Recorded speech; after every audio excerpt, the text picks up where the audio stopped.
Update, brought to you by Simcox Advocates, advising businesses and families since 1949. Visit simcox.com or call 690 300. Manx Radio's Update with Andy Wint.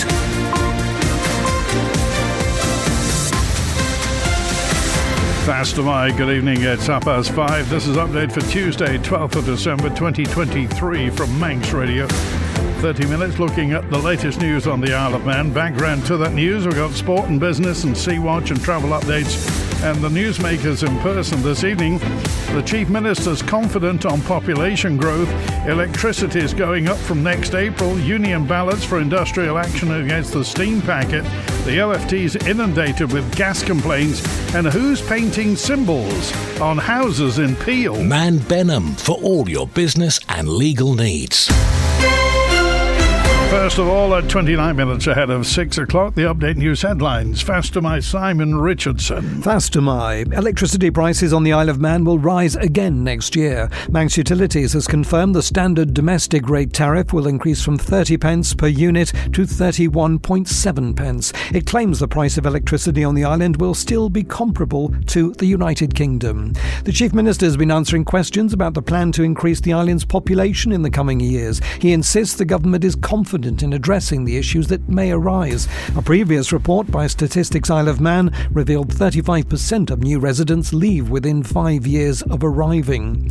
Tynwald has voted unanimously to approve a new 5-year homelessness strategy for the Isle of Man. It sets out an ambition to end the issue on the island and create a legal right to housing.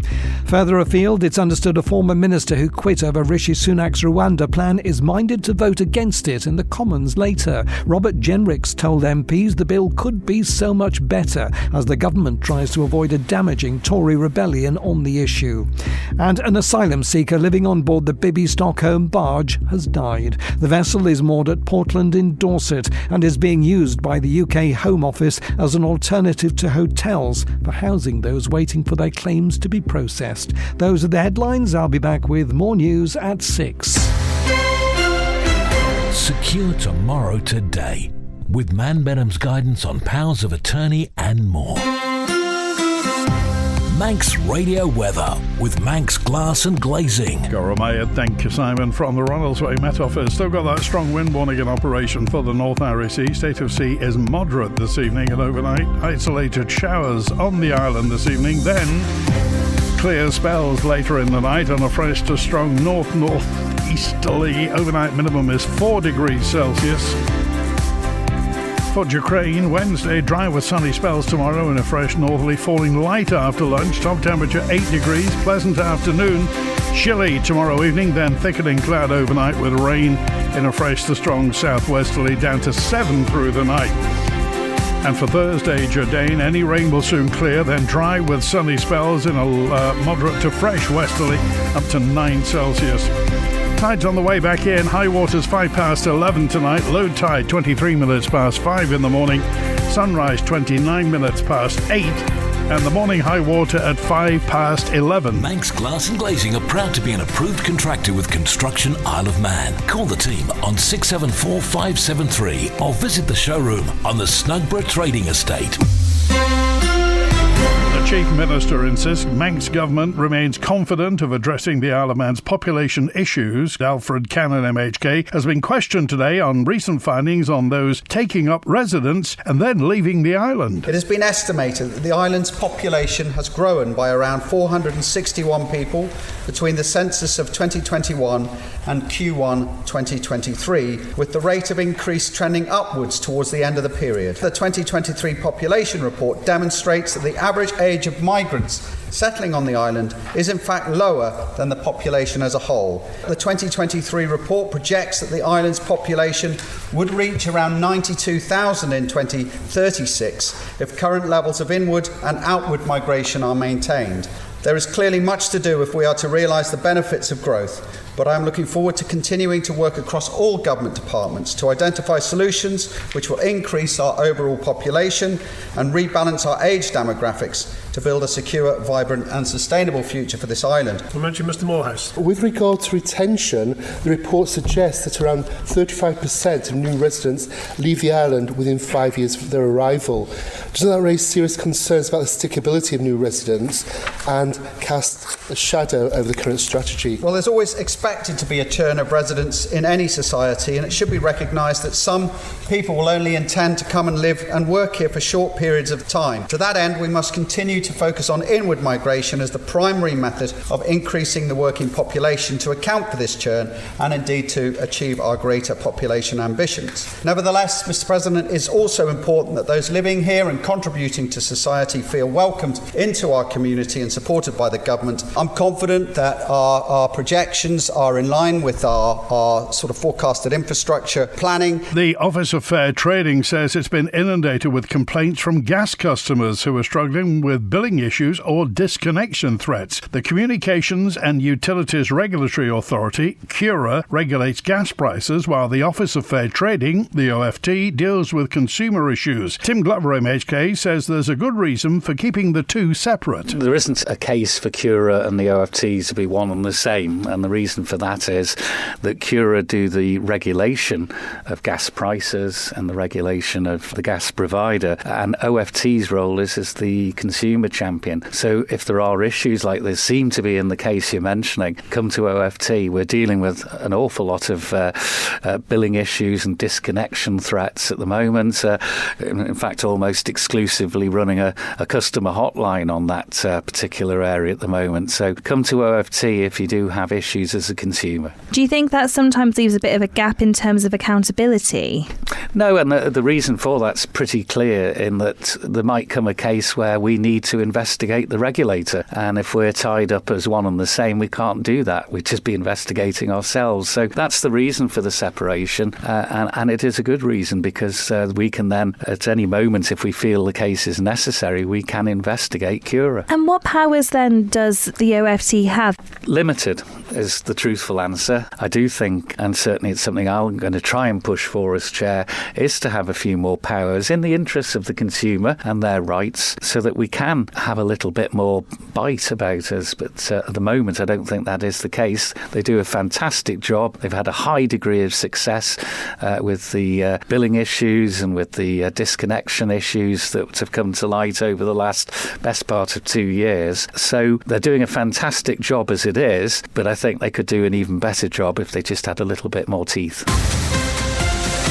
Update brought to you by Simcox Advocates. Members of the maritime trade union Nautilus have been balloted over possible industrial action against the steam packet company. Paper slips were issued in late November and they'll be expected to return them with their decision by Monday next week. The union's senior national organiser Gary Elliott was asked what the likely outcome will be. We've had 6 previous consultations over a 2-year period in respect to this issue, and on every occasion there's been a high participation and a high rejection rate, and so we would believe that the industrial action ballot that's now occurring will provide the same results. The workers need to accept the changes proposed by the steam packet by the 22nd of December, but this ballot doesn't close until the 18th of December. What we have is a situation that obviously amongst the legislation we've got to abide by the timescales that are put in place, but on the 18th of December that will give us a mandate to consider what form of industrial action is likely and what will be taken forward in the coming weeks. When I last spoke to the steam packet, they said if one of their staff came to them with a genuine reason why they can't accommodate the live on board model, they would be flexible and reassign them to a different vessel that didn't require that.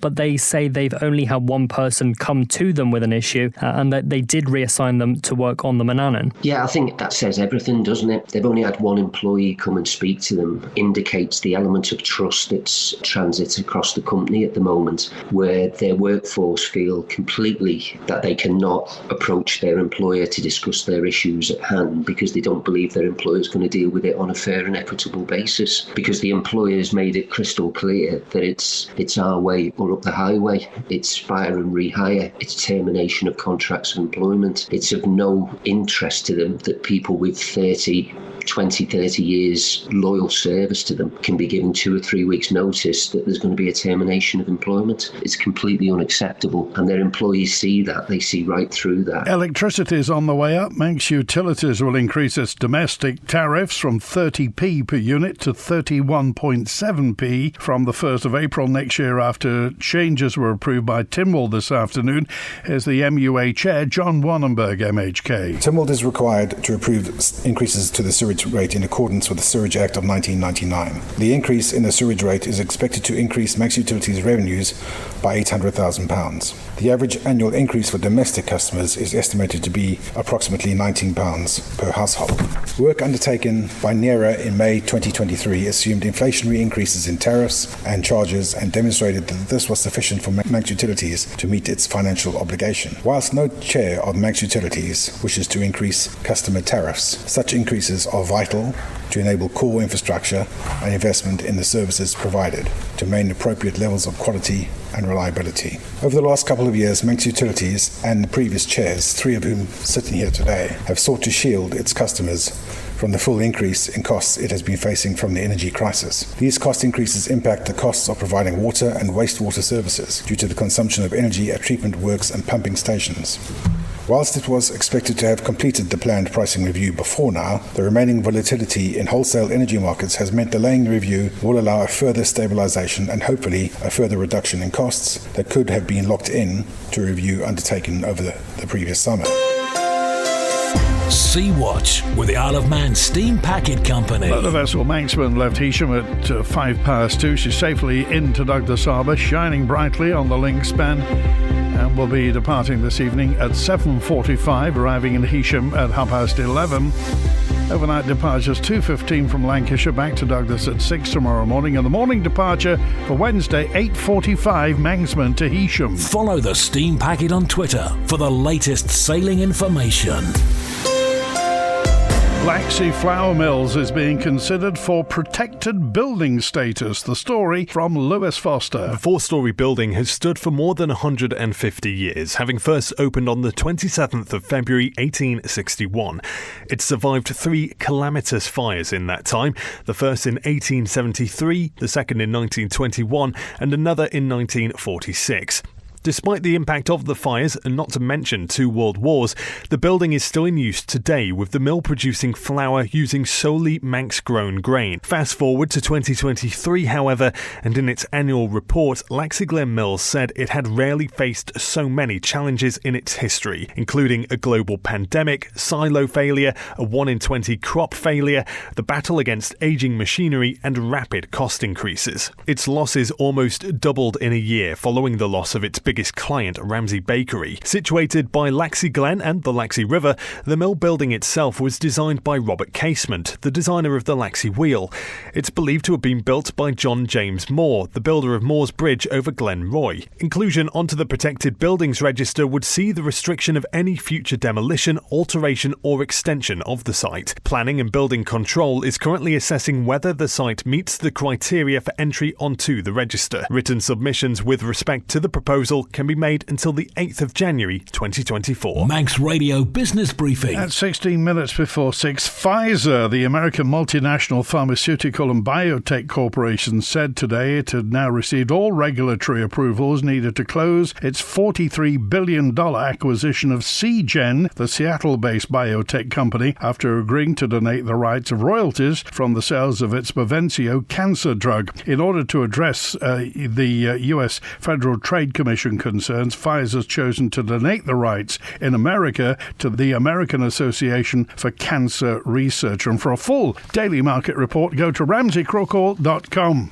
Shares in one of the last names left from the big era of American department stores surged on hopes of a $5.8 billion buyout deal for Macy's. And investor groups offered to pay $21 for each share of the retailer that they don't already own, according to the US media, citing unnamed sources. Macy's was founded 165 years ago and is famous for hosting the New York City Thanksgiving Day Parade. The company, parent of Bloomingdale's and makeup firm Blue Mercury, operates more than 720 stores in America. The offer values the firm's shares about 20% more than the $17.39 they were worth on Friday before reports of the proposal emerged in the media. Macy's declined to comment, as did Brigade Capital Management, one of the firms reportedly involved in the bid. The other, Ark House Management, didn't respond. The Stock Market Report, brought to you by Ramsey Crookall. UK and European markets ticked lower as global investors digested the latest US inflation reading. The dollar pared losses,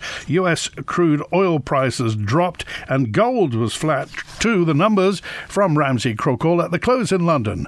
The FTSE 100 down 0.03%, 7,542. The DAX in Frankfurt down 0.02% at 16,791. A short time ago in New York City, the Dow Jones Industrial up 0.3%, 36,508. The Nasdaq Tech Stocks Index in New York up 0.2% at 14,462. And in the Midwest in Chicago, the S&P 500 up just over 0.1% at 4,627. In the exchange markets, the British pound sterling trading at $1 25.5 cents, €1 16.3 cents, and 23 South African rand 87.8 cents. In commodities, gold's down almost 0.1% at $1,979 per troy ounce, and a barrel of Brent crude down 3 7/10% at $73.23. You've got an investment plan? Yeah, Mike set it up. But don't you need loads of money to do that? Not this one.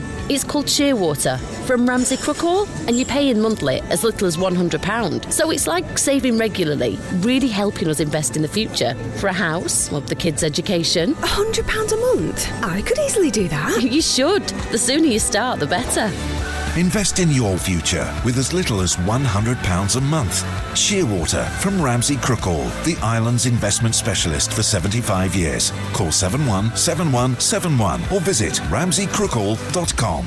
Licensed and regulated by the Isle of Man Financial Services Authority. Police in Peel are investigating incidents in which symbols have been sprayed outside at least 2 properties in the town. It follows reports on social media suggesting the marks could have been placed by persons intent on committing burglary. From Peel Police, Sergeant Scott Fielding. What we've been told so far is somebody's posted something on social media in relation to a noise overnight at an address in Peel, followed by some symbols on their property. Following on from that, we received a second call in relation to another address where a mark's been found. Through looking at this at the moment, we've not had anything to confirm any sort of form of theft or burglaries. Nothing like this has been reported to us. At the moment, we've got elements of what would cause criminal damage by spray of like graffiti spray. So at the moment, we're looking into that. We're looking further to see if there's anything else that we can link to it. But at the moment, we've just got 2 elements of criminal damage, which we're following up. All I would say is that this time of year, especially on the build up to Christmas, make sure that your valuables are locked away, your properties are secure, and your vehicles are kept secure. And if there is anything untoward or any concerns, make sure you do report it to the police. But I think the key thing at the moment is there's no need for undue concern. No, nothing to support anything else rather than a couple of marks put on properties at this time. Update brought to you by Simcox Advocates, advising businesses and families since 1949. Visit simcox.com or call 690 300. Manx Radio Sport. Fast am I, Rob Pritchard. Fast am I. Good evening. Starting with martial arts, and Manx Jiu-Jitsu competitor Hayley Curtis has come away with a bronze medal at this year's IBJJF World No-Gi Championship. The Gracie Barra competitor was among some of the best fighters in the discipline across the globe at the event in Las Vegas, the USA, from the 7th to the 9th of December. She reached the last four and in the semi-final was moments away from victory with a shoulder-lock submission in the dying seconds, but would lose the contest overall by just 2 points. But it wasn't the end of the road as, despite just missing out on the final, Curtis would secure bronze from the quarter-final in which her opponent was disqualified. After 25 fights in 2023, Curtis has racked up a medal tally of 6 gold, 3 silver and 9 bronze across regional, national, international and world competition. In football, a charity launched in memory of a Manx man who died suddenly of meningitis is hosting its first event this evening. Lucas Martin was just 21 when he died in September. His family has now started Lukey's Aid, which hopes to give opportunities to young people facing adversity. Its first fundraiser takes place tonight, which is a football game between some of Lucas's former teammates. It will see an Isle of Man Select 11 play a Marown Select 11. Lucas represented both sides at junior level in previous years. Kick-off is at 7 p.m. at the Bowl, and the charity says an entry fee. They'd appreciate any donations, either via the Lukey's Aid Just Giving page or via the donation buckets at the stadium. And in hockey, players aged 35 and over will be welcome to the Isle of Man early next year as a popular event returns in 2024. The Manx Hockey Association has announced the comeback of the annual Vets Tournament, which is scheduled to take place on the 27th of April next year. The organisation says it wants to make the 2024 occasion the biggest one yet, with current and ex-players invited to take part. Details on how to sign up are on the MHA Facebook page. Manx Radio Travel, driven by Quayside Tyres and Service Centre. Looking good at Ronald's Way. Next inbound 7:30 EasyJet from Gatwick's on time. The 10 to 8 Loganair from London City's on time. The 5 to 8 Loganair from Liverpool is on time. Outbound 6 o'clock. Patient transfer Loganair to Liverpool's on time. Then it's the 10 past 8 return EasyJet to Gatwick on time. On the roads, phase closures on the Ballakill Ferrick Road in Colby for water main work. Temporary lights on the main road between Croyty Cayley Turn and Russian Roundabout in Colby for drainage work. And the Clanner Road in Sulby's closed for resurfacing. In Douglas, Hillside Avenue closed to Circular Road for adjacent office window replacement. And a section of Switzerland Road closed for construction work till November next year. In Andros, the Key and Drogwood Roads closed in phases for water main work. Temporary lights in St Jude's on Andreas Road to the north of St Jude's for patching work. South of Kirkmichael, temporary closures on the Ballalaya Road for water main work. And in Onken, temporary lights on Whitebridge Road near Windermere Drive for gas repairs. And the Gradle Road's closed for telecom works just past the Gradle View entrance to King Edward Road. In Glenmay, the Aracy Road's closed from Glenmay to the shoulder for resurfacing. A stretch of the Baldoon Road in Lax is closed for sewer lining work. And the Heritage Trail from Glenlock Campsite at Glenvine to Union Mills is closed for ditching work and tree maintenance. Quayside Tyres and Service Centre. Spread your payments interest-free. Get more with Quayside. At the moment, nearly a fifth of all appointments at Nobles Hospital result in non-attendance. According to the Health and Social Care Minister, Laurie Hooper, MHK, he gave an update on the current trial for orthopaedics in which appointment letters are sent out just 6 weeks in advance. This is a pilot to test an approach to giving appointments in a reasonable time frame and to see if the number of DNAs or did not attend can be reduced, especially in those specialties with longer waiting lists. Currently, nearly 1/5 of all appointments in the hospital are DNAs, which is a significantly higher rate than seen elsewhere in the British Isles. The primary driver for this is therefore not to save money, but to increase efficiency by making sure that clinics are fully attended, which will reduce the overall average waiting times for all patients and minimise disruption. Will the new system mean that patients will have to wait months for a letter only to find out that they can't potentially attend the appointment? It is about making sure that clinics are full and that the process is more efficient. In tandem with these changes and the changes to the notification of appointments, there are also significant changes happening in the booking of appointments. Strictly speaking, this means that appointments will not be booked into the next available slot. Instead, referrals will sit on an outpatient waiting list until the next available appointment is 6 weeks away, at which point they will be booked and a letter issued. So from the patient perspective, they will not notice any difference in terms of when they're notified of their appointments, but it will avoid the current practice of any cancellations resulting in the patient effectively going to the back of the queue, which Manx Care accept is an unacceptable practice. So Manx Care have advised that currently Nobles Hospital cancels approximately 1,600 appointments per month due to clinician unavailability. If this system works as intended, that number will be significantly reduced. And so you will massively reduce the chance that someone has a long-standing appointment that is then cancelled at relatively short notice, only to be rescheduled for another long wait time. The intention behind this is to try and make things easier for patients and give them a lot more certainty, so when they get an appointment date, they can be more confident that that is going to be their appointment. The Isle of Man in 30 minutes. Update on Manx Radio with Andy Wint. 6 minutes before 6, the Manx Deaf Society is launching a range of British Sign Language courses in the new year. The 3 courses are designed to appeal to everybody, including complete beginners. Chief Executive of the Manx Deaf Society is Lucy Buxton. The introduction course is just 5 3-hour sessions, all taught by myself at the Manx Deaf Society with support from members of the deaf community. You are expecting someone, when they come to the course, to be a complete beginner and to have no knowledge of British Sign Language at all. And to be honest, the same goes for the Level 1 course. So those tend to be Tuesday evenings for those sessions and then a couple of weekends. The Level 2 course is for somebody who's achieved their Level 1 and wants to further and deepen their knowledge and be able to talk in greater detail with sign language users. So someone like myself, I have hearing loss. My hearing is deteriorating and will continue to do so. So it's a useful skill for me to be able to have. I will never be a sign language user, but being able to communicate with some sign language to help support me is very useful. You also have people who come along who have friends or family or work colleagues who are sign language users, and they want to be able to interact better with them rather than the deaf person having to always lip read, or an awful lot of guesswork goes on.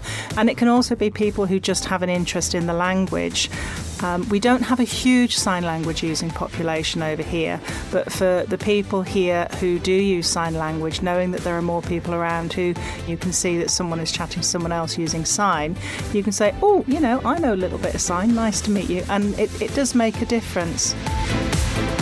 That's it for Update Tonight, compiled from the resources of Manx Radio's news department. Thanks to newsreader Simon Richardson, producer Amy Griffiths. After the news at 6, the Island's Winter Sky with Howard Park in Greatest Hits with Chris Kinley at 6:30. The Folk Show with John Barker at 9, and Dave Moore's Late Show at 10. And I'm back tomorrow at 5:30. WINT.